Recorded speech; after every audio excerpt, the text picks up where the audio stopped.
يومين كانوا كفاية يخلوا العالم يصحى مفزوع. جبل اشتعل، أرض اتفتحت، ونار طلعت من أماكن محدش كان متوقعها. البركان اللي الناس كانت فاكرة إنهم حافظينه قلب الترابيزة، ودي أول مرة العلماء يقولوا في حاجة غريبة بتحصل تحت رجلنا. إيه اللي انفجر وليه دلوقتي؟ والأهم، هل الموضوع خلص ولا لسه البداية؟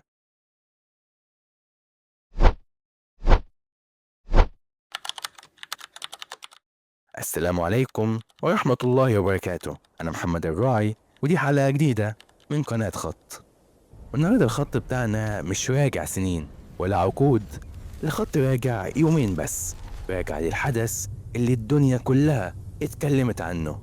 جبل اشتعل، والأرض اتشقت، والنار خرجت من تحت أقدام الناس. احنا النهاردة بنحكي عن بركان اثيوبيا اللي انفجر فجأة وفتح باب أسئلة كتير. ليه دلوقتي؟ وهل في خطر علينا؟ وإيه اللي حصل أصلا؟ خليني أخدك لأول لقطة. في نص الليل، السما فوق منطقة عفار شمال إثيوبيا اتغير لونها. بقعة حمرا بعيدة بتنور الجبال، والدخان طالع لفوق كأنه عمود أسود عايز يخنق الهوا. الأصوات بدأت تظهر، فرقعة بعدها فرقعة أكبر، وبعدها هدير الأرض نفسها. الناس اللي عايشين حوالين إيرتر ألي فاكرين كويس صوت البركان ده، بس اللي حصل المرة دي كان غير عادي. الحمام ما طلعتش من الفوهة الرئيسية، دي طلعت من فوالق جديدة اتفتحت في الأرض. فتحات ظهرت فجأة وابتدت تقذف نار كأنها بتاخد نفس أول مرة بعد سنين نوم. ارتقالي مش بركان بسيط، ده واحد من أخطر وأغرب براكين العالم. مش بس لأنه دايما نشط، لأنه واحد من البراكين القليلة اللي فيها بحيرة حمم مفتوحة طول الوقت. تخيل حفرة مليانة نار، نار سايحة، نار بتغلي ومكشوفة كده قدامك. البركان ده أصلا ناس كتير بتسميه الباب للجحيم، ومع ذلك اللي حصل كان فوق المتوقع. في الأيام اللي فاتت، العلماء لاحظوا إن مستويات الهزات الصغيرة حوالين البركان بتزيد، وده معناه حاجة واحدة بس، إن في مجرى تحت الأرض بيتملي من المجمع، بتدور من تحت وبتدفع لفوق. وفي لحظة معينة الضغط بيبقى أكبر من قدرة الصخور إنها تتحمله. فإيه اللي بيحصل؟ الأرض بتتشق، والناس في عفار شافوا التشقق ده قدامهم. خطوط حمراء بتتسحب على الأرض، وبعدها نار، وبعدها انفجار صغير يفتحه يتحول لشلال حمم ماشي على الأرض. الحرارة كانت مرعبة، الريحة أشبه بريحة حديد بيذوب، والسما بقت برتقالي في أسود. لكن السؤال اللي الكل بيسأله، هو الانفجار ده خطر على مصر، على المنطقة، على البحر الأحمر؟ بص، لازم تفهم حاجة مهمة.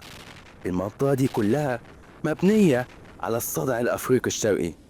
ده مش مجرد شق، ده مشروع قارة كاملة بتتفكك. شرق أفريقيا بتشد عن باقي القارة شوية شوية، لحد ما العلماء بيقولوا إن بعد آلاف السنين هيبقى في بحر جديد يفصل الجزء ده لوحده. والمنطقة دي طبيعي إنها تكون مليانة براكين وزلازل وحرارة عالية، لأن تحتها في مجرى ضخم من المجمع طالع لفوق. لكن الانفجار ده تحديدا تأثيره علينا مباشر؟ الإجابة لأ. مفيش خط حمم ولا سحب سامة هتوصل لحد مصر. المسافة بعيدة، واتجاه الرياح مش في اتجاهنا أصلا، والبركان نفسه من النوع اللي بيطلع حمم أكتر من الرماد، يعني مش شبه براكين أيسلندا اللي خلت الطيارات كلها تقف. طيب، ليه بقى الانفجار ده مهم؟ لأنه بيفتح باب لسؤال أخطر. هل ده بداية نشاط أكبر خط الصدع كله. بص، العلماء بيقولوا ان اللي حصل طبيعي في المنطقة دي، حصل قبل كده وهيحصل تاني، بس اللي خلى العالم مهتم ان الانفجار جه بعد فترة هدوء طويلة نسبيا، والفتحات الجديدة اللي حصلت معناها ان في تغير تحت الارض، مسارات جديدة بتتفتح وشبكة كاملة للصخور تتكسر وبتسمح للمجمع تطلع بسهولة اكتر. المنطقة أصلا في آخر 20 سنة اتعرضت لانفتاحات أرضية ضخمة. في 2005 جزء كامل من الأرض اتشق في ساعات، شق بطول 60 كيلومتر، وكأن الأرض بتتفتح نصين. اللي حصل الأيام دي أصغر لكن فكرته قريبة. ولو عايز تعرف مدى قوة المكان ده، في صور الأقمار الصناعية اللي طلعت يوم الانفجار، الحمم كانت منورة لدرجة إنها باينة من الفضاء زي شرارة نار في بحر أسود. نرجع للمشهد. وسط الدخان، الجيش الإثيوبي بدأ يمنع الناس من الاقتراب. السكان نفسهم اتجهوا لمناطق تانية، وفي قرى كاملة اضطرت تسيب بيوتها لأن الحمم قربت منها خلاص. الطرق اتقفلت، وفي كلام عن تضرر 3 مواقع على الأقل، بس لحد اللحظة ما فيش أي تقارير رسمية عن خسائر بشرية، وده أهم حاجة. نيجي للسؤال اللي بيخطر في بال ناس كتير: طب الانفجار ده ممكن يأثر على سد النهضة؟ الإجابة المباشرة لا خالص.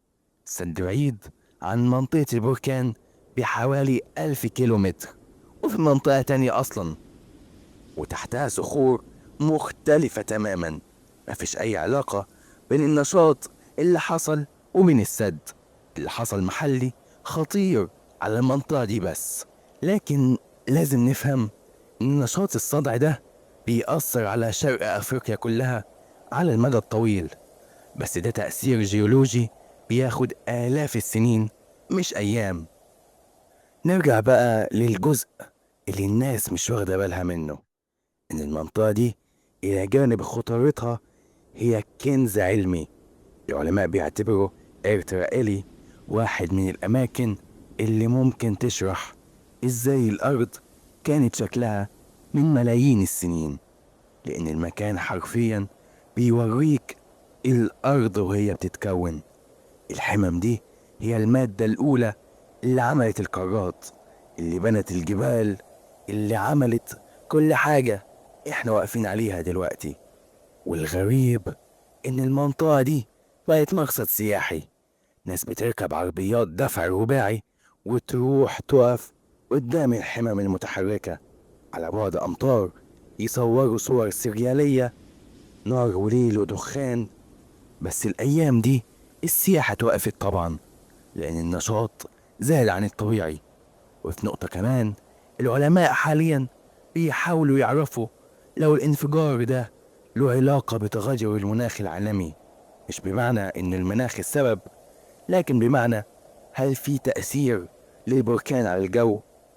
ممكن يبقى في تأثير بسيط جدا، لأن النوع ده من البراكين بيطلع حمم تقيلة، مش رماد خفيف يقدر يطلع للغلاف الجوي ويغير درجة الحرارة.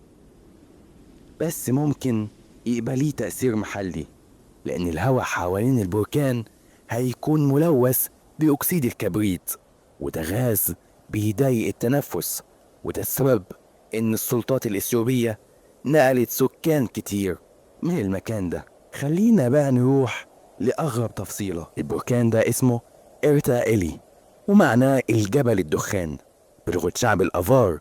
لكن ليه الناس بتسميه بوابة الجحيم؟ علشان في حاجة مش موجودة غير في 6 أماكن بس على كوكب الأرض. بحيرة الحمم، البحيرة دي بتفضل تغلي سنين وسنين، ما تقفلش ما تبردش، وكأنها قلب الأرض النابض فوق السطح.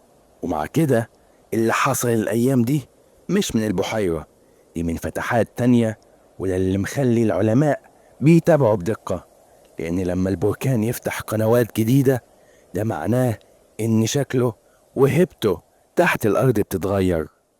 وفي وسط ده كله العالم قاعد يتفرج وبيجمع معلومات، وفي أقمار صناعية بتقيس الحرارة والغازات، وعلماء المشاهدات الميدانية صوروا مقاطع مرعبة، نار طالعة مترين لفوق، وقطع صخور تطير وتتفتفت في الهوا كأن الأرض بتصرخ. وبرغم المنظر المرعب، الحقيقة إن الظاهرة دي هي اللي حافظت على الأرض حية. لولا البراكين ما كناش هنلاقي تنفس للكوكب، ما كناش هنلاقي عناصر جديدة بتطلع فوق السطح، ما كناش هنلاقي تربة جديدة ولا جو جديد. البركان اللي بنخاف منه هو في الحقيقة اللي مع الوقت بيخلق حياة. ومع كل ده نرجع للسؤال اللي الناس بتسأله: هل الانفجار ده آخر حاجة ولا في تاني؟